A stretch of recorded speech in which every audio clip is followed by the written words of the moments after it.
Okay, welcome back, everybody. Josh Weber here at the Branding Bros podcast with only one bro. Zach is not here, but I'm replacing him with someone far more interesting. So this is Alex, Okay. right? Yeah. Alex Skinner. Yeah.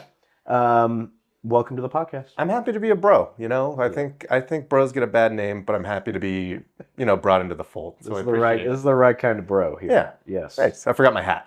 Yeah. um, we're going to get right into it. I am genuinely curious and excited about this topic. We're going to talk about what you would do differently if you were to go back in time and start your business or a business again, right? Right. What are the do's, what are the don'ts? But before we kind of just jump head first into that, I would love some background on your entrepreneurial journey. Right. So I was thrust into it. I always share this story of like the movie Indiana Jones, The Last Crusade, when he's going through those three challenges. The very last challenge is the leap of faith, where he has to fall and show that he does have faith that he is not going to fall into the chasm. I was pushed instead of having to fall. So a big caveat that I want to put into this is sometimes I feel like not a real entrepreneur because it was foisted upon me as opposed to it being a choice. Entrepreneurial things, and I'm always looking for new opportunities that I can Yeah. leverage for my future. Which company did you start first? So Keystone, then Unsexy Businessman, and then Spill USA. Really? So, yeah, it's one of those things. Just like any virus, it just infects you, and then you just start doing things. And I'm sure you've noticed this, where it's just like I always feel weird talking about this, but like obviously I don't just pull money out of our business bank account where I'm like, hey, I get X amount of money, X amount of money, X amount of money. But the growth that I have seen for myself and for my family in just this 3 years dwarfs the 13 years prior. So your older brother is now a business partner with you. Correct. On almost everything that we do, yeah. Okay. Yeah. So you already had kind of an entrepreneurial relationship before you started Keystone Digital? Right. So he did a janitorial cleaning company that he ended up selling in 2018 or 2019. Wow. I always forget the year. Right. And then that's led him to do all of the other things that he's done since then. Is he now running some other companies in addition to the ones that you guys are? Right. A lot of like what he does is primarily in like the real estate space. So yes, he is. Like he similarly, virus got the bug and then he just let's leverage this to make something else, make something else, make something else. Don't you feel like, I love that story, by the way, and I feel like the more entrepreneurs I talk to, maybe you feel the same, most of the time it is by happenstance or you're kind of forced into entrepreneurship. It's not like I wake up one day and I'm like, I want to be an entrepreneur. Right. You know what I mean? Right. So it just kind of happened for you. That's really interesting. So if you could go back in time, let me start with this. Which of your companies do you want to talk about when we are talking about? Well, that's the perfect question, because essentially, as I saw the question and people who are like watching this, like it's very simple. Like all businesses, if I was going to go back in time and like what would I change? It's like make like organization, like be organized. Like when I was talking with Ben and how like the really big thing is you're good at processes, building out those processes. That's the thing I feel like would have allowed Keystone to grow even faster. And I'm not foolish enough to not realize that would have been the same for every single business. Yeah. Amazon's great because their standard operating procedures were great, and they grew and they had a really awesome brand to go with it. If a brand can just build their standard operating procedures from the start, you're going to succeed as long as your product is okay or good. You know what I mean? You know what I mean? Like the process can make up for a weak product, essentially. The amount of time that you have is exponentially greater when you don't have a bunch of dependencies. So what I would do is similar to what this 19-year-old kid who came and detailed my car was.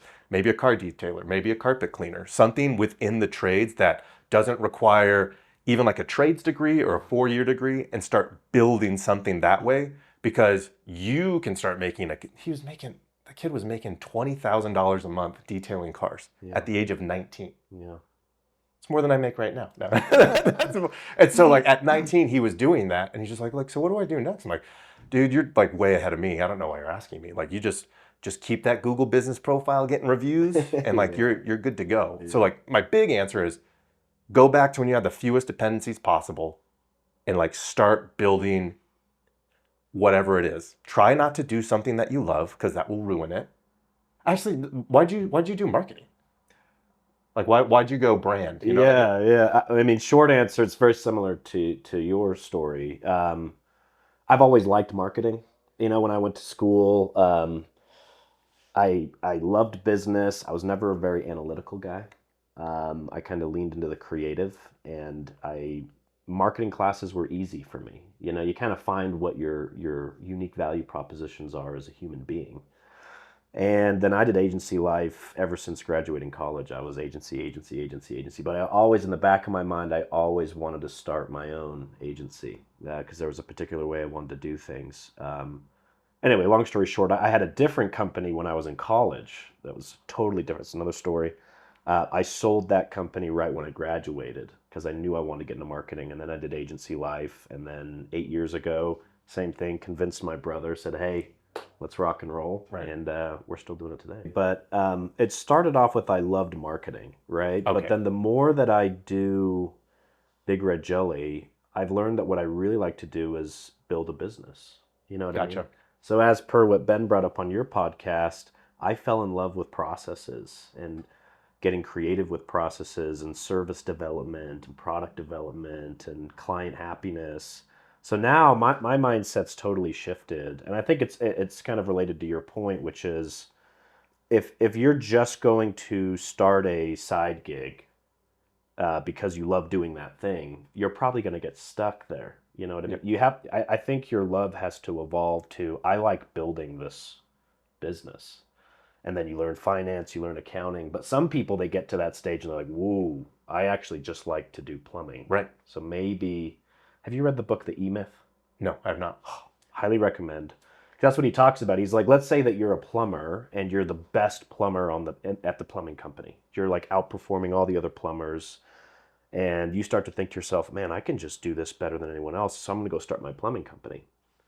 What he highlights that I think is really interesting is then he goes and starts his plumbing company, but all of a sudden he goes from spending 90% of his time plumbing, now it's 10% of his time. And now he's doing accounting and finance and sales and onboarding and offboarding and, et cetera, et cetera. And then some people love that. And they lean into that. And it sounds like that's what happened with you because it's Right. like, I like to build things. I like to build businesses. You know what I mean?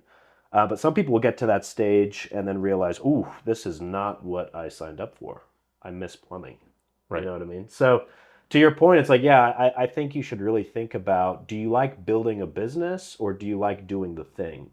And if you like doing the thing, maybe, Don't build a business. yeah, maybe wait a minute. You know what I mean? Yeah, because there's a lot of people that I see essentially ruin. I'm like one of those literalists, so I get mad when I hear people like, oh, your hobby, oh, your little hobby, oh, you're doing your little hobby, now you're making money. Like I hate that type of like Yeah. way people talk about things. But someone like doing a hobby and they start making money off of that hobby, then they start to hate it because it's no longer a hobby. It's the thing that is sustaining my life. And so when that thing is going poorly, not making enough money, whatever it is, you start to essentially hate the thing because it's not doing the output that you were hoping that it would. And so a lot of the things that I focus on now is less of, it's like what you guys do, like with Big Red Jelly as like a whole. Like you guys are very focused on brand. Like everything that I do is like, what is the pain point that we are solving that nobody else does? Mm-hmm. And that is all that we have to lean into in order to build this. Have the processes in place so that anyone can come in and make the sale, so that the product can get to its destination wherever it needs to go. Yeah. Like that's really what I focus on now. And I'm also not going to pretend like I'm a Johnny Rockefeller, Dale Carnegie, any of those types of guys. Like obviously nobody who's watching this has probably heard of me. Like I'm not a multi-billionaire, right? Yeah. But I think that's what's really, that's why I like the question, like, what would you do if you go back in time? It's like, it's changing the mindset of like anybody could do this. There are going to be people who like watch this who maybe do know who I am. Like, Alex is dumb. You're right. I am dumb. And I was able to do this thing. Like, don't get me wrong. I hate binaries where it's like smart or or dumb. Like every single person in this room, every single person in this world is smarter than me in some way or another. Yeah. Every single person. And so I more use that example of like, I am dumb, of like, if Alex can do it, almost anybody can do it. And my brother Aaron usually pushes back on that. He's like, well, no, if somebody like doesn't have the grit, like they can't do it. I'm like, oh, if all they have to do is try to develop some grit, they can do essentially anything that I have done. I'm grateful not everybody does that, because that would create much more competition for me. But Yeah. I think that's a good point. Like you have to. I like what you said. Yeah, I agree. It's like I think entrepreneurs have to have some level of naivete and humility. You know what I mean? Otherwise, no one would take the risk. And so when I look back, starting Big Red Jelly, it was like, man, was I naive? But it's like I had to be, or else I would never have done it. You know, I would have never taken the leap. You know what I mean? I like going from, hopefully I'm not oversharing here, but going from making like $12,000 to $15,000 per month at like a job, and then like, all right, cool, we're gonna have to figure out a way to survive off of $2,500 a month for a while, Yeah. and we're going to like figure that out. Like this pays for mortgage and food. We'll survive. And then and like looking back, I'm like, that was crazy. I'm like, but I'm so happy that Yeah. that naive, like 100, you have to be Yeah. completely naive. She's like, yeah, I can do this.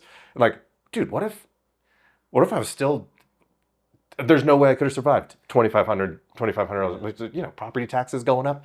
Did you have a family back then when Yeah. all of this happened? Yeah. So my oldest son was almost a year when I got let go.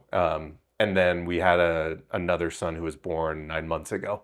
So it's been like our family has grown throughout this entire process too. And I know that I just said you don't want to have dependencies, yada, yada, yada, but the dependencies also make it so like I cannot fail. That gives you Like I don't want my kids to see, Yeah.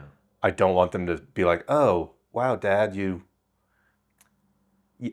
failed in every aspect of what you set out to do.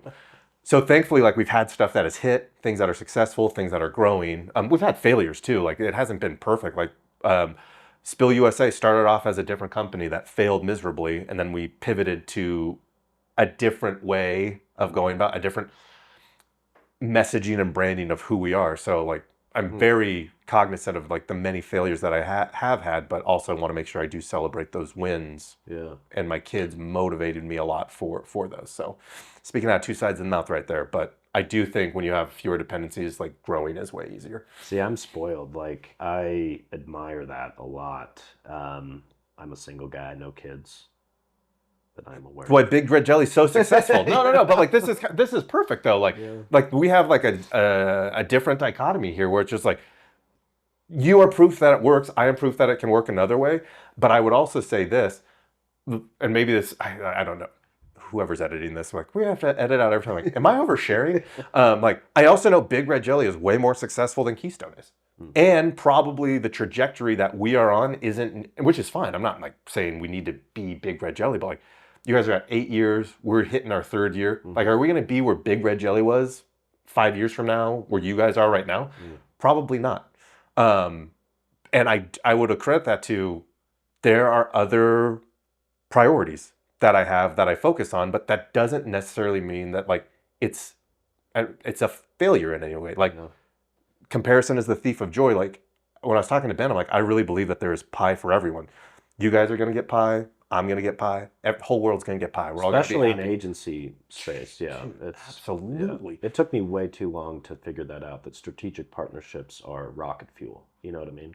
100%. And I'm glad you brought that up because I remember I went to like an agency mastermind in Florida probably 5 years ago with my co-founder and surrounded by 30 different agency owners and some huge agencies. And what like shocked me was the one metric that people would share the most was how many employees they had.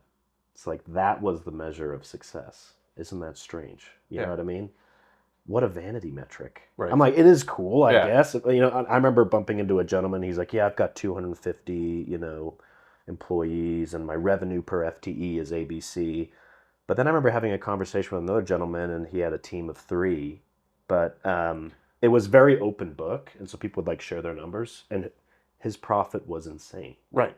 You know what I mean? And so, yeah, it's just like when you go into building a business, 100% agree. Do not compare. Don't copy the big brands.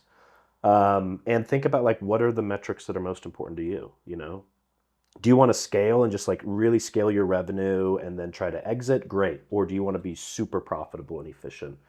Because one could argue that's more successful. You know Right. what I mean? Yeah, So, and it's just going back to priority. Like, what is it that you want for your life and like your end goal? Like, I mean, as much as I love marketing and I love running Keystone, like, I'm not going to do this forever. Like, I'm not going to be doing this in my 60s and 70s. Like, mm, I have very high aspirations for projects that I want to work on with my kids when they get older too. That doesn't necessarily mean I can't still be a part of it, but I'm not going to be 10 years from now still like the person that's pulling all the strings. Like, yeah. and I don't think that's um, how do you feel about like I don't think that's any business owner's goal. Like, I don't think any business owner wants to be like, I have to be part of so much of the day to day for the rest of eternity. Like, you want to set up those processes so that eventually you either exit or it's just like, Yeah. this bad boy's running on autopilot. Yeah. Fantastic. We have great people that are doing amazing work because of all of the processes, like, not just from me or from Josh in this instance, but like from all of the people who have put time and effort into this. Because I'm not, and I know you aren't either, I'm not selfish enough or naive enough to like not recognize the impact of every single employee that we've had on our business up until this point, and Mm, that's only going to continue. mm. But like, taking a step back there, like, do you like you I don't know how to ask this question. Do you envision yourself like 10, 15, 20 years like, yep, still? Yeah, I think that's where that's advice I would give my younger self if I go back. I would say, hey, because I see this happen with a lot of entrepreneurs. They get sucked into it. They have the entrepreneurial seizure, as the E-Myth describes it. All of a sudden they're an entrepreneur, and then you're in the business, and that time will fly by.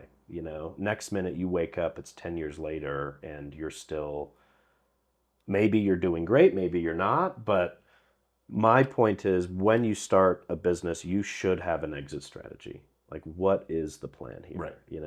And I've talked to a lot of small business owners or entrepreneurs, and maybe they're just starting, and they can't even like fathom an exit strategy. Like, I'm just going to build my business. I'm like, but what's the end goal? Right. There has to be an exit strategy, and one of those exit strategies can be a lifestyle business. That's fine. That's not my cup of tea, but I think you've got to have an end goal. If I go back in time and force Josh to sit down and be like, Josh, this is all good and all, but like, what's the plan 10 years from now? To be honest with you, we're still figuring it out. Yeah. You know what I mean? Right. Like, me and Zach had lunch yesterday, and we were talking about exactly what our exit strategy is. Our mantra is not to scare Elena, who's watching like, we're not going to sell the company anytime Right. soon, but I think you should. This is my opinion. This is not what everyone should do, but we like to build Big Red Jelly as if we were going to sell it. It forces you to really look at the P&L and the Yeah. balance sheet and be like, our numbers have to be clean, they have to be good, we have to be growing. So we just have that mantra, and that's what's given us kind of a culture of startup vibe all the time. For Yeah. 8 years. Yeah, Yeah. yeah, yeah. Yeah. So, You have to look at the numbers, be organized, which I gave credit to Ben when we were talking to him. Like, because I've seen, just to give flowers where flowers are due, like, I've seen like the rapid growth that you guys have seen. I started working with Big Red Jelly at 97th Floor like 2022. oh, really? Wow. 2022. So like that was 4 years ago. So that was like your Mm. halfway point, right? Mm. And so like just to see where you guys were then to where you are just 4 years later is not night and day. Like, you still have that same the entrepreneurial spirit that you were just talking about there, but Yeah. like, it is so much bigger than I probably would have thought it was going to get in that 4 year time. So kudos to you, man. Like, Well, I'm you guys excited to watch you guys. are doing I am absolutely excited to watch fantastic. you guys. What other, give me a couple more pieces of advice you would give your younger self if you could go back in time and be like, dude, please keep this in mind. I think it's the worst thing is it's been advice for like my entire life. I quote this song by the Foo Fighters called All My Life. And at the very end in the bridge, there's this part where he goes, done, done, on to the next one, done, I'm on to the next. Like, when you like run into a problem, just move on. Don't stew over it. Don't think about it. Solve it. Go about it, because it is so easy to freeze. And I'm not perfect at this yet, but I have found when I am moving, whether it's forward or backwards, like whatever it is, the outcome changes so much faster and generally changes for the better when I'm just moving. So as opposed to just stewing, just like, oh my gosh, we just lost a $20,000 client. Oh my gosh, I'm just gonna, oh, woe is me. Just complain, complain, complain. Just like, okay, cool. How are we gonna replace that? What are we like? What tools can we leverage now to make up for that? Who do we need to be in contact with? And then that would be the second piece of advice.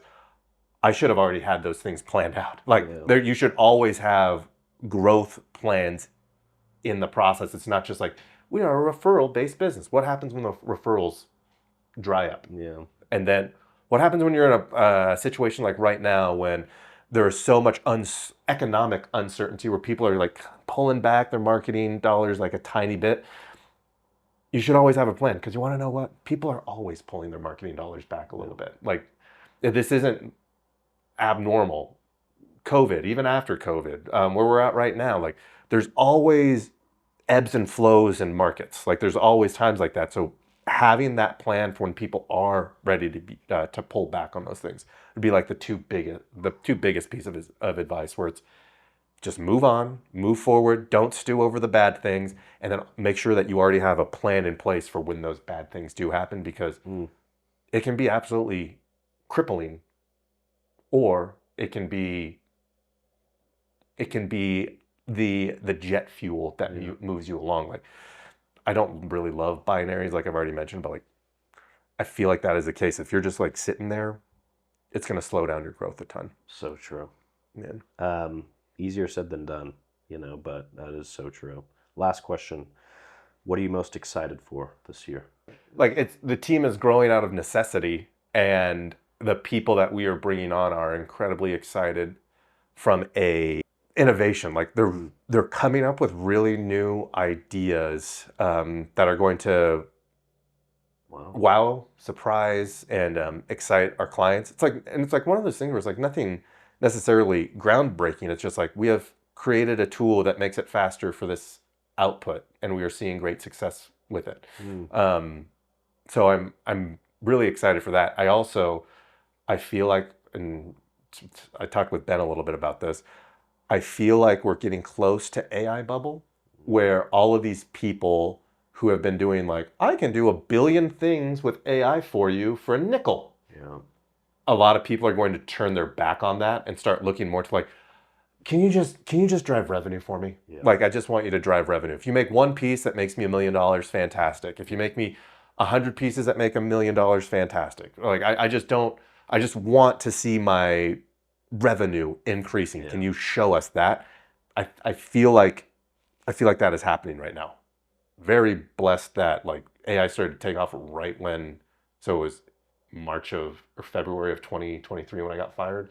I think ChatGPT's first thing came out like a couple of months before. Wow. So we adopted that really quick, and that allowed us to grow fairly quickly, building out processes with that. And so now I'm happy that we're getting to a point where everybody is doing that.